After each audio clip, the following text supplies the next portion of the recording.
Hello and welcome to Beyond the Headlines. I'm Roy Kaunds. And I'm Sunil Kaushal. And welcome Sunil. And Thanks, today Roy. we have to be quick because we don't know when the lights will go. Yeah, when the power will go, I yes. know.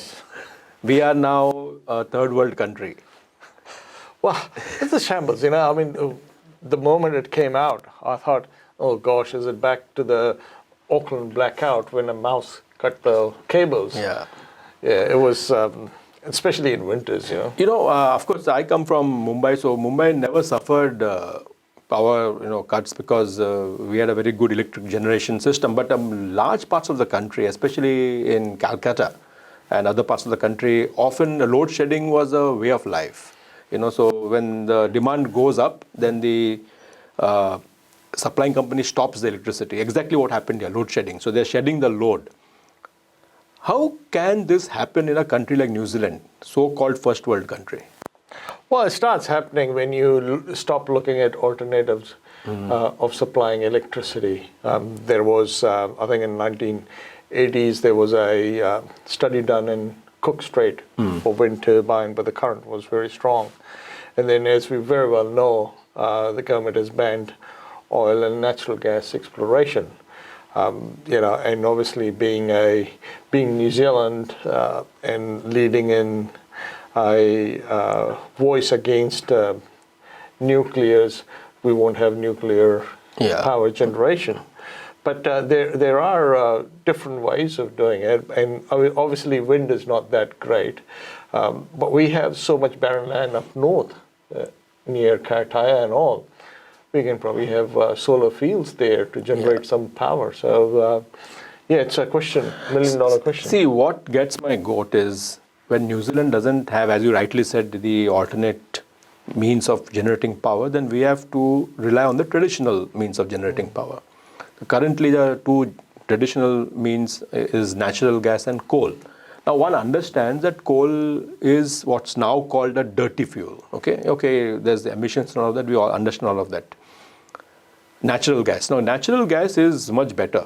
Okay, there may be pollution and all of that, but under the circumstances, that's the best. Now, when Jacinda Ardern herself stops exploration, okay, under pressure from the Greens, and then you have all this, jokers like Lucy Lawless and all these, so-called woke celebrity types who try to, stop progress. And then you have a small band of their followers who are very vocal and loud. And then everyone starts following them because there's one celebrity who is, fighting to stop exploration. And then there was the Greens party, the ex-leader, Russell Norman. He goes into the sea, tries to stop ships and all of that. And all this kind of, drama.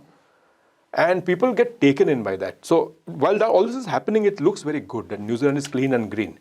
Now, what happened was when Megan Woods was asked, why did this happen?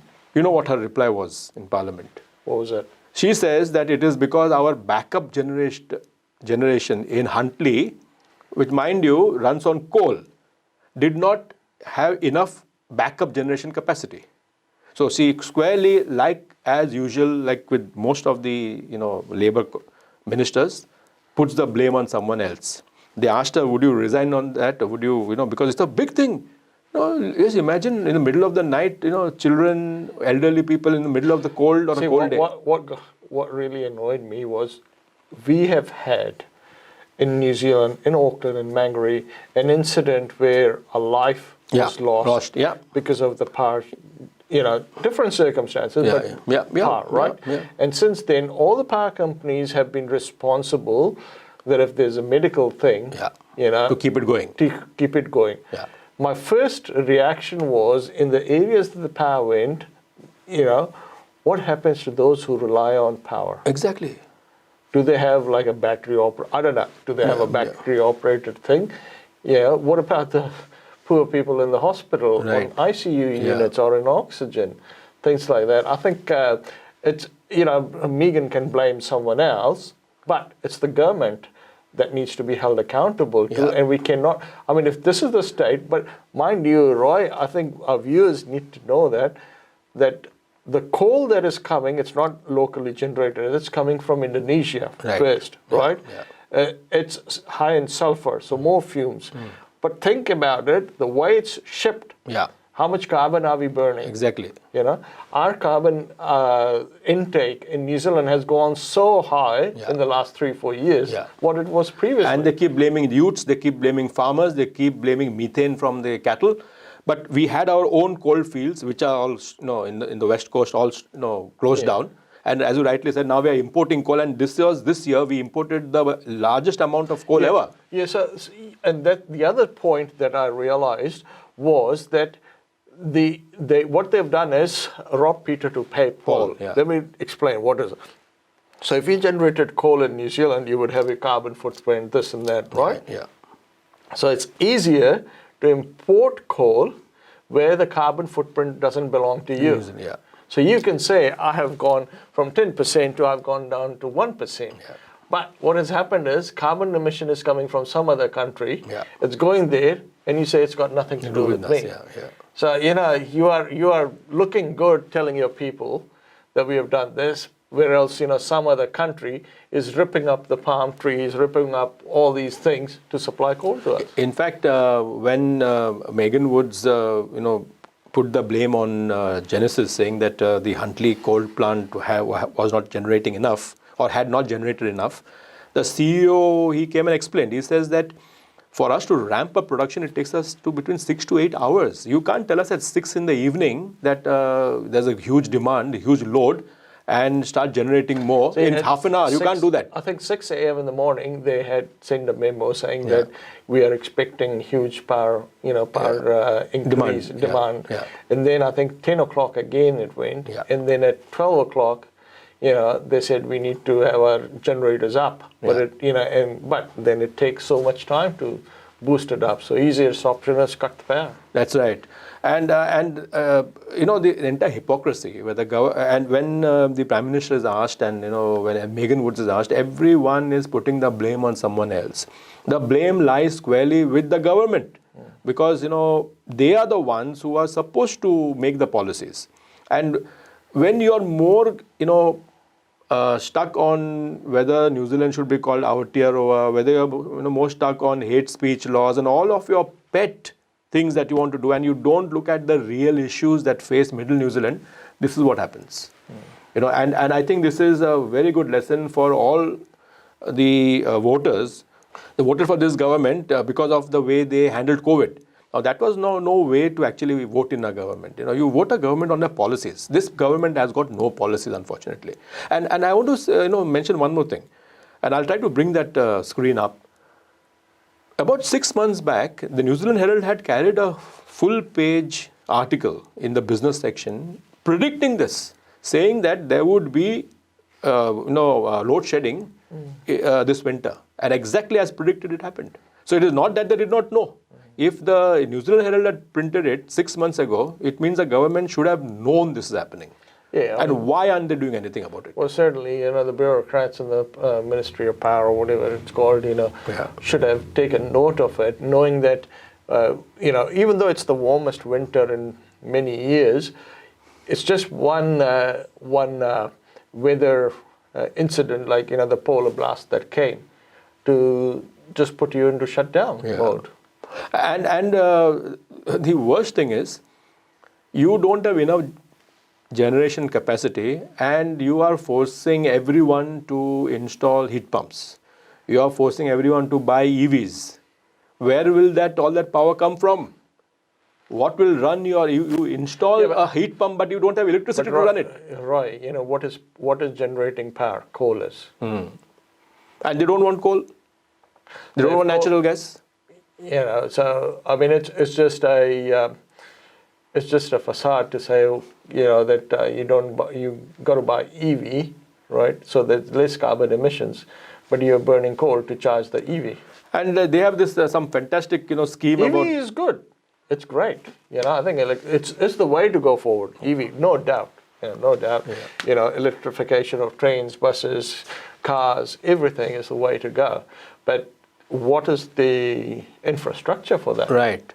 And you need to have that much electricity, to supply. Just saying that EVs, electric scooters and all that, heat pumps and all the highfalutin stuff, sounds very nice on paper.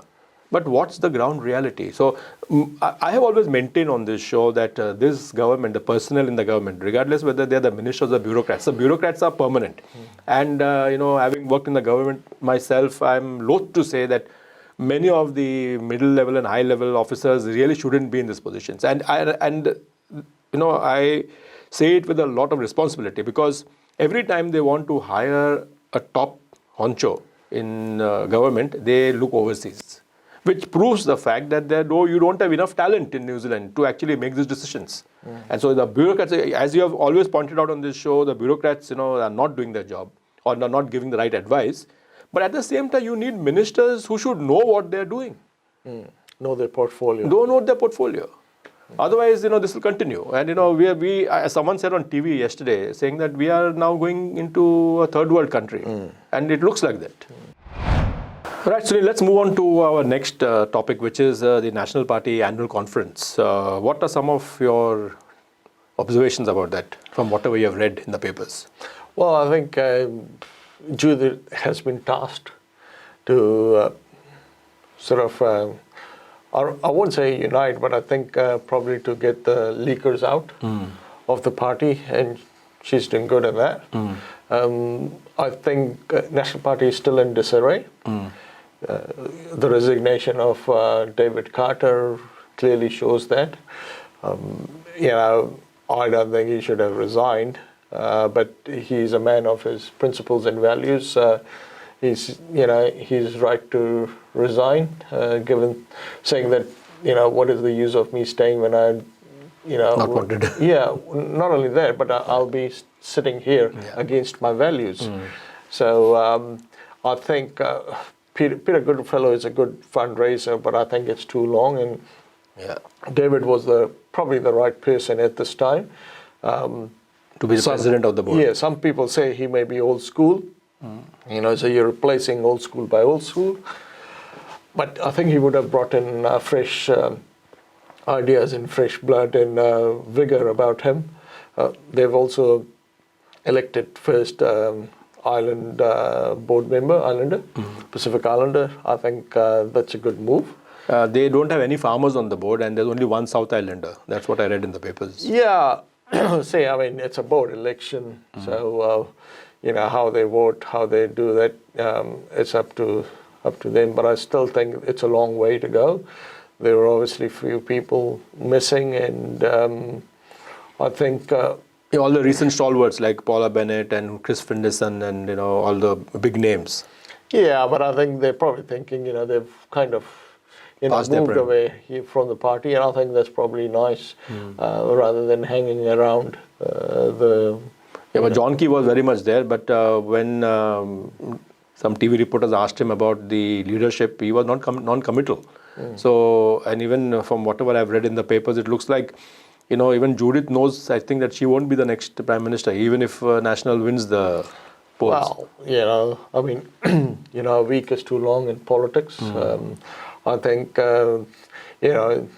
John Key is still involved. I think it should be hands away. Yeah. But I just think, we still haven't seen policies coming out of National. Yeah. But then, how can policies come out when you are having an infight and haven't got your own house in order? Exactly.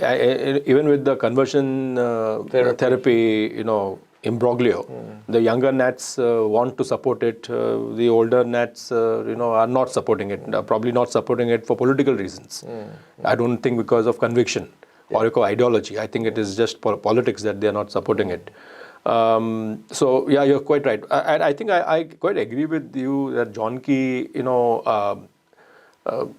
should actually be hands off for the simple reason that if John Key continues to be one of that kind of saintly figure in National, it means that the current leadership do not have enough grunt to pull off what they want to do. See, you can see at the Labour Party conferences, Helen Clark often comes, and the old, war hordes of Labour Party do attend.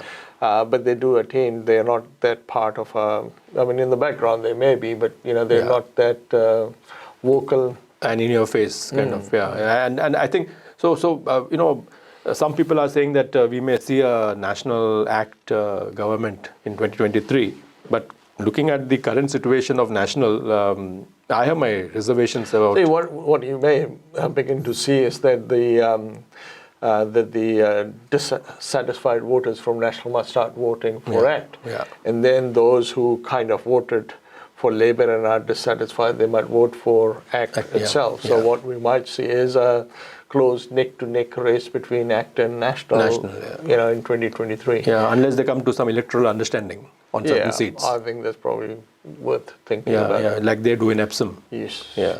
Because I doubt if ACT will actually, on its own, win electoral seats, but they can definitely get the the buy-in from the national vote.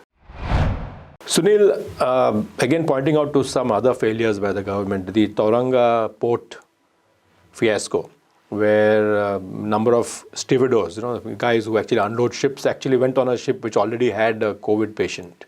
And it turns out that majority of them were not vaccinated. Only 11 of them were vaccinated. I think there were some 90 guys who went on board.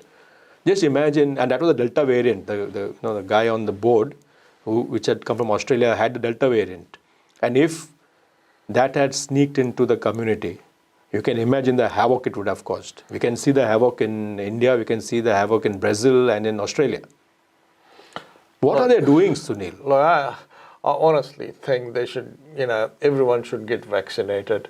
I know you can't make it compulsory. The freedom of being oneself comes into act. But when it is about saving the country, I think you cannot have frontline workers not vaccinated. That's period. And the thing is that the problem with this government is they keep on throwing the ball at someone else's court, because again they said, it was not our problem; it was a private contractor. But don't you have rules for the contractors? I mean, you can have variation of rules. Previously you didn't have, but now from now on, let's say on the 20th of month. We need to see the data that all your employees have had the second jab too. Exactly. Yeah, and if they haven't, then they are not employed, basically. Yeah. So that's another failure, from the government. There was a very funny story which appeared in the New Zealand Herald a few days ago about a guy, retiree from Christchurch, who wanted to book his vaccine online. So he goes online and once he puts his address somewhere in Christchurch, and he is referred to, wait for it, 13,000 kilometers away in the United States, state of Missouri. They say that his nearest center is Missouri. So of course he realizes it's some sort of glitch. So he calls up the 0800 vaccine number, and they said, no, we don't deal with the online, call the Ministry of Health. So he calls the Ministry of Health. Ministry of Health says, no, that's not our problem. That is Christchurch District Health Board. So he calls the Christchurch District Health Board. And his District Health Board sends him back to the 0800 number which he had called first. Okay, so anyway, to cut a long story short, he finally does a booking for himself. Now he received a text saying that he can book for himself and his whānau. Now we understand whānau to mean family. So he tries to book for his wife. He calls the 0800 number and he tells them that, or the Christchurch District Health Board, and tells them, I would like to book for my wife. He said, sorry, your wife is not considered your whānau. Oh, gosh. 43, he's married 43 years. Poor guy. And wait, there's one more corollary to the story. So after he gets his appointment, he says, let me try this vaccine website again. So he again goes to book my vaccine. And this time, the website sends him to some other state in Arizona. I mean, I don't know what they are picking up, but it's just a shambles, isn't it? I don't mind going to Arizona for my shot if the government is paying. Hopefully he went on a business class paid by the taxpayer. I wouldn't mind. But I just think it's booking or going and getting a jab shouldn't be that complicated. Yeah. I think if they made it saying that every worker, or that we all need to be vaccinated by 1st of October, might as well do it. Yeah. There has to be that you won't be allowed in stadiums, you won't be allowed in restaurants, you won't be allowed in theaters, cinemas, or in public playgrounds and all. You have to show your, vaccinated things. I mean, it should be like basically like a passport. If you're going into the thing, you scan your passport to the QR code, and it lets you in. Right. There's got to be some. I mean, we are a technology-savvy country. Surely, we can come up with something. Yeah. But I mean, and that is why the anti-vax are having a heyday. Heyday, yeah. Because we don't have anything to regulate it. That's right. Yeah. So see, this again for me is lack of vision. Whether you call it a failure from the government, I don't know whether we can call it a failure, but it's actually smacks of lack of vision. Hence, I think Matthew Houghton said the right thing the other day in his column. He says that the only thing which Labour can deliver is sermons. That's all that they're delivering. So there is no delivery on the ground. There is nothing that you can say that this Labour government has done. Nothing at all. Show me one thing which this Labour government has done, which you're proud of. Even handling the the so-called COVID situation actually is a shambles. I think we should break that myth that they handled it very well. They did not. Look at the borders. When do you think the borders will open? Oh, probably not next year. Maybe next year or year after next. Well, they're going to make an announcement soon, or would have made an announcement by the time this show comes on air. But let's see what happens. And that brings me to the MIQ. There are people who are stuck overseas. Oh, MIQ is just a nightmare, to be honest. Yeah. They can't come back to the country because they don't have spots, and the government goes and ring fences 400 rooms. Yeah, but look, that's for businesses, right? Businesses. I think that's for the Dubai Expo, right? Which was going to happen last year. So people who go to Dubai when they're coming back, because that's supporting New Zealand businesses that are going out there. And so we need to make something available, right? I understand that, so they are supporting the businesses. But what about the others? You can make Wiggles room, special dispensation for Wiggles, for rugby teams. Okay, rugby team came from an area which wasn't, affected by part of the bubble and this and that. But surely, had we had a specialist MIQ place, we wouldn't be in this situation. And there are other hotels crying out, use us as a MIQ thing. Right. Because there's no, travel at this time happening. Business. So it's low business. Yeah. So, motels and hotels are crying out, help us, But had the government said, okay, we'll open up these few more hotels coming up to Christmas, let the families, friends come. I'm sure we would be in, that part of the economy would also be booming. Absolutely. But again, lack of vision, lack of, is paralysis actually. Total paralysis. They're like a possum on the headlights. They don't know what they're doing. Sunil, there's one thing which I want to highlight. It is very close to my heart because, I worked for the government. A small item appeared in the New Zealand Herald. It was about work and income case manager, frontline, on reception, who was attacked by a client, and that left her unconscious, and then she had to be rushed to hospital. So that very small news item, which I'll try to flash on the screen, said that work and income or Minister of Social Development is now doing a review of its security. Do you remember about a few years ago, maybe 6 or 7 years ago, Ashburton, two case managers were shot dead by a homeless guy, okay? So at that time, they did a huge, security review, and, because I worked in that ministry, so I know what happened there. And, huge security review, and, they did all sorts of new protocols and procedures were put into place. What happened to all of those? How come that, clients are walking up to work and income officers and abusing case managers, and there are so many near misses happening which don't get reported? I mean, what sort of security is this? I do feel for that family and for the person who got unconscious. Hope they're recovering, but it is MSD or